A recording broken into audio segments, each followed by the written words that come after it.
गोवर्धन, मला खूप अपराधी वाटते रे. नको त्या गोष्टी मी मासाहेबांच्याकडे बोलून गेले म्हणून तर त्यांची तब्येत बिघडली नसेल. नाही, असं काही नाही. त्यातून घरी गेल्यानंतर त्या व्यवस्थित होत्या. मुक्ताने सांगितलं ना आपल्याला. मग कशाला स्वतःला बोलला होतीस तू? दुःख या गोष्टीचं की ते आपल्यात आता नाही आहेत. खरंय, सरदेसाईंच्या घरात मासाहेब नाहीत ही कल्पना सुद्धा नकोशी.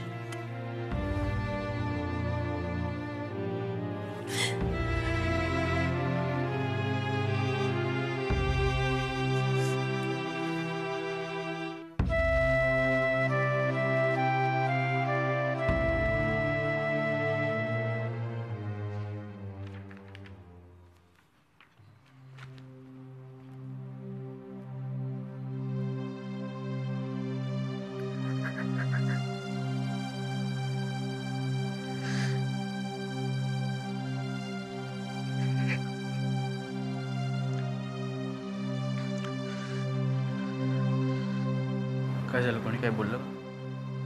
नाही रे, मासाहेबांची आठवण आली.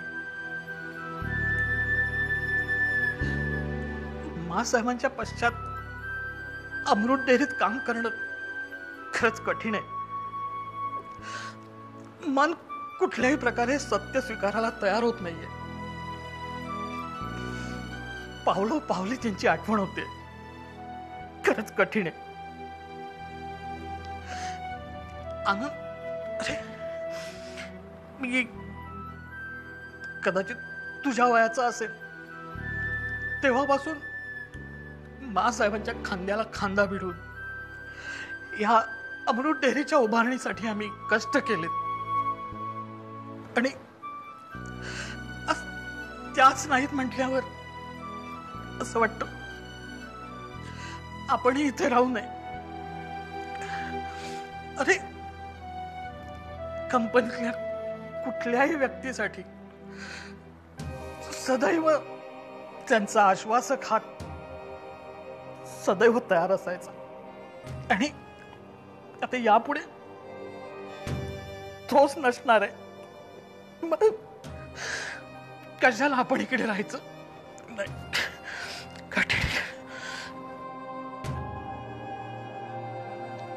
मा नाही आहेत मान्य आहे, पण तुमच्यासारख्या सिनियर माणसांनी सुद्धा असा विचार केला तर मग आमच्यासारख्या नवीन मुलांनी कोणाकडे बघायचं? आज त्यांचा अनुभव आहे तुमच्याबरोबर, म्हणूनच तर आम्हाला गायडन्स मिळतो, नाही का? मान्य आहे, मासाहेबांची कमी कोणीच भरून काढणार नाही, पण प्रत्येकाने जर तुमच्यासारखा विचार केला,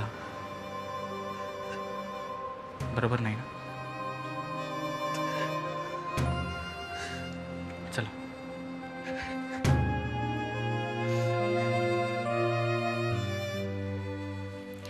तुला ना बरेच दिवस मी विचारेन म्हणते, पण आपण दोघीच अशा भेटलोच नाही ना. कशा म्हणतात? विनी बद्दल ग. कशी आहे ती? ठीक आहे. आत्ताच तर येऊन गेली ना आपल्याकडे. हो, पण ती येऊन गेली ते मा गेल्यानंतर. त्यामुळे तिच्या घरच्यांविषयी बोलण्यासारखं काही म्हणजे वेळच आली नाही ना. तू जाऊन आलीस ना तिच्याकडे? कशी आहे तिच्या घरची मंडळी?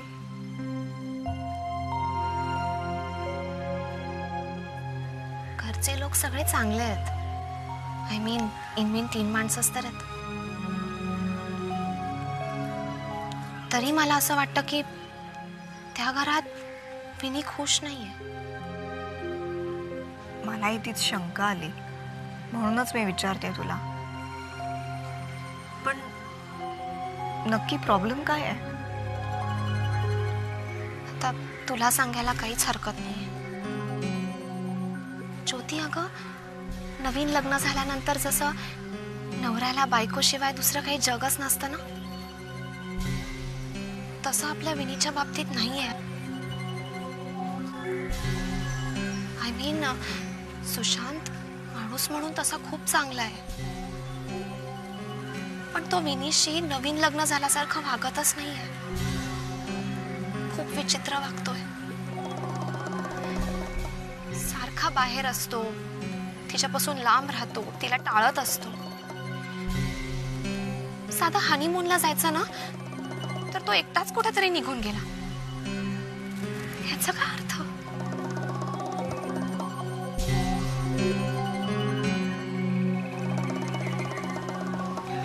ज्योती,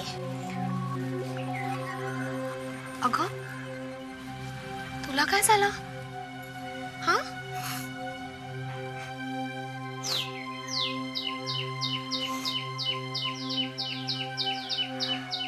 काय झालं?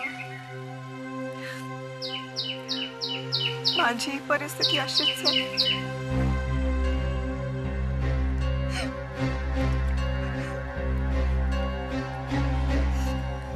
हनीमूनला जाणं तर सोड, घरी कधी आम्ही दोघं कधी जवळ नाही आलो.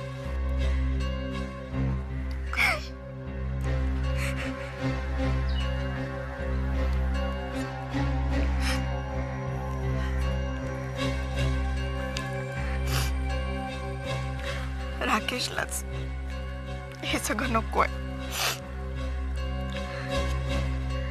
का पण?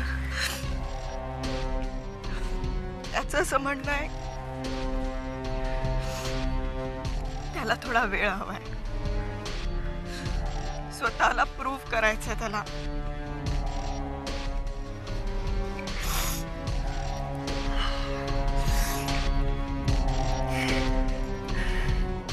ज्योती, तुला सांगितलं तर वाईट वाटेल, पण तो अजूनही तुला विसरलेला नाहीये.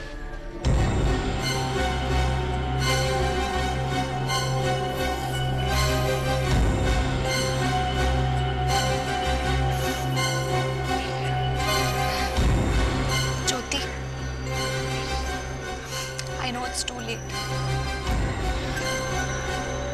पण तू राकेशशी लग्न करायला नको होतास.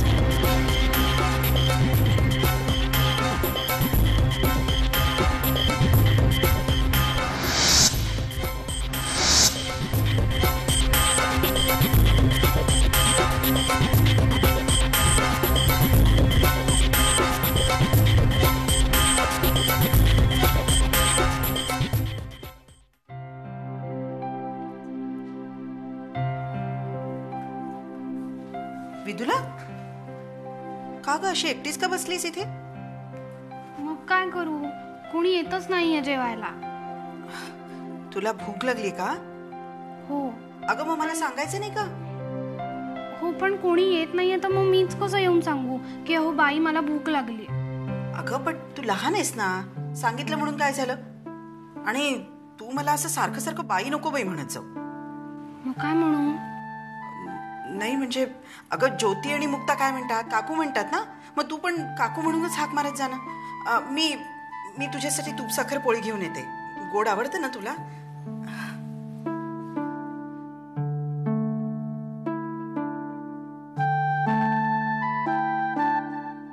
आज काकू म्हणायची परमिशन मिळाली.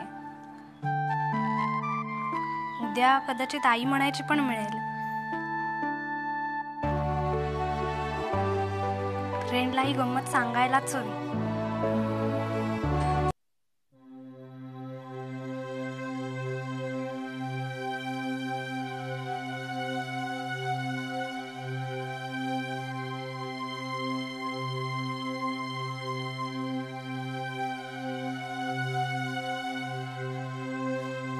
काय ग, जेवायला का आली नाहीस?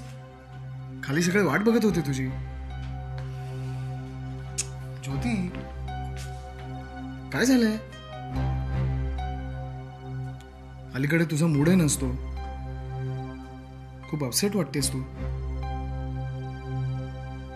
अच्छा, म्हणजे लक्षात आलं तर तुझ्या? हे काय आता नवीन?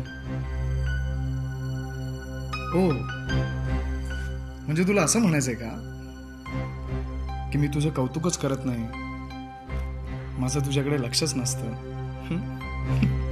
नाही, मला म्हणायचं काहीच नाहीये. मला फक्त एक प्रश्न पडलाय. तू जेव्हा माझ्याकडे बघतोस तेव्हा तू खरंच माझ्याकडे बघत असतोस का अजूनही माझ्या तू मुक्ताच शोधतोयस? ज्योती, स्टॉप दिस नॉनसेन्स.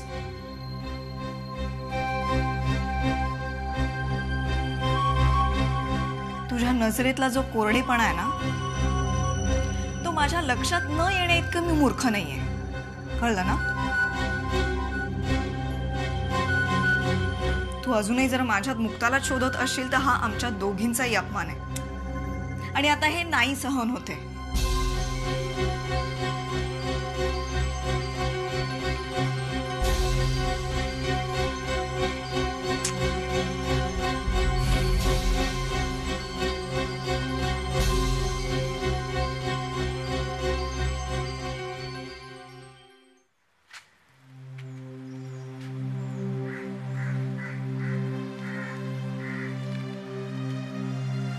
का रे दिवाकर, तू असं एकटाच उभा आहेस? काय करू, माझ्याशी बोलायला कोणीही नाहीये आणि माझ्याकडे आता बोलण्यासारखं काही राहिलेलं नाही.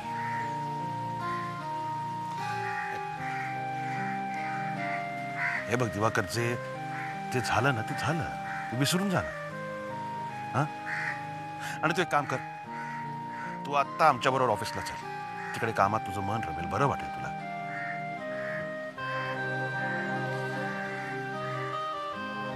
तिकडे ऑफिसमध्ये तरी कोण मान देणार आहे मला? नाही, आणि मला आता कोणाचा तिरस्कार नकोय. अरे दिवाकर, तसं नाहीये.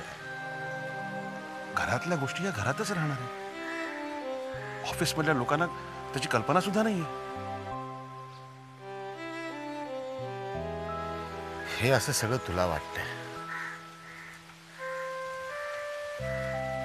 तू नाही बोलणार मला त्याच्यावरून काही, पण ह्या असल्या बातम्या बरोबर सगळीकडे पोचतात.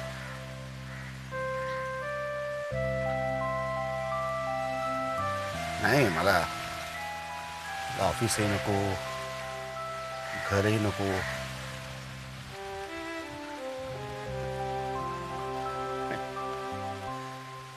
आणि मानी त्यांच्या बिलमधून असं स्पष्टपणे दाखवून दिलेलं आहे की मला ऑफिसमध्ये किंवा घरातही कोणताही अधिकार असणार नाही.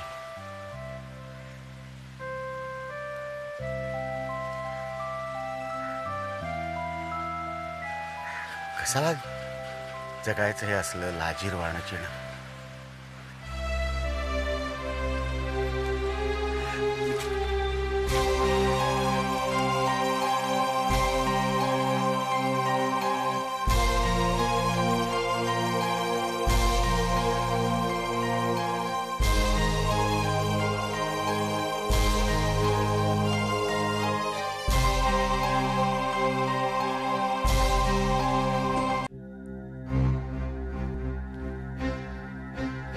बोलवलंस मामा? राकेश, मला सांग, तुझ्या आणि ज्योतीमध्ये काही प्रॉब्लेम आहे?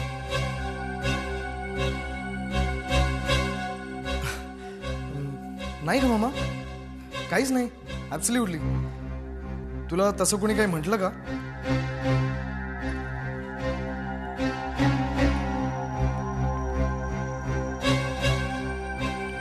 मला खरं सांग, लग्नानंतर तू आणि ज्योती नवरा बायको म्हणून एकदा तरी जवळ आला? मामा, ऍक्च्युली या घरातल्या लोकांना ना उगाच बोलण्याची खूप सवय आहे. आता नवरा बायको स्वतःच्या बेडरूम मध्ये काय करतात याच्याशी यांना काय घेण्यात येणं आहे? ज्योती हे स्वतः बोलताना मी ऐकलं. मुक्ताला सांगत होती ती आणि रडत देखील होती. सगळं मुक्ताला सांगत होती. मुक्ताकडे रडायची काय गरज आहे? म्हणजे खरं आहे का वागतोयस तू असा? काय रे? अम्मा, I am mentally not prepared as yet. Mentally not prepared? आणि हे तू मला लग्न केल्यानंतर सांगतोयस? अरे का वागतोयस तू असा? राकेश, घरात काय परिस्थिती आहे तुला माहिती आहे. तुझ्या पप्पांना मला ऑलरेडी खूप मनस्ताप आहे रे. आणि हे असं वागून प्लीज तो वाढवू नकोस. हे बघ राकेश, या बाबतीत नीट विचार कर आता. आणि सगळ्यात महत्वाचं म्हणजे त्या मुलीचा विचार आता मनातून काढून टाक. कळलं?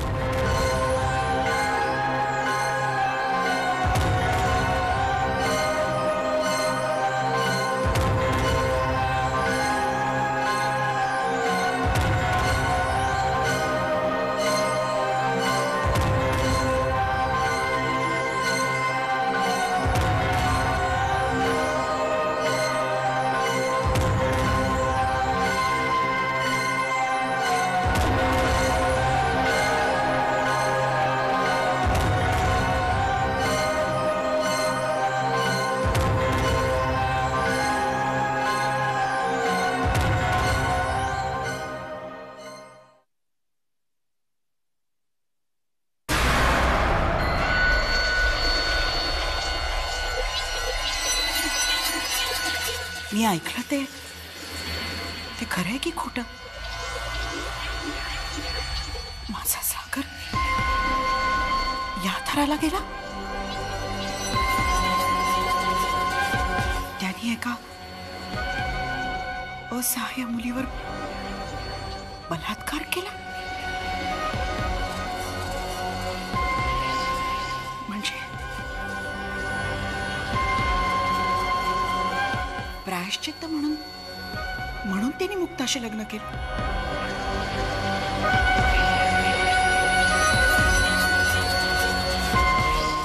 हे सगळं असह्य झालंय मला. पण मी बोलू तरी कोणाशी? पद्माकरना सांगू का? ही इतकी लाजिरवाणी गोष्ट ऐकल्यावर त्यांना काय वाटेल? त्यांनी सागरला जाब विचारला तर? सागरचे आणि मुक्ताचे संबंध बिघडले तर? घरात सगळ्यांना कळलं तर?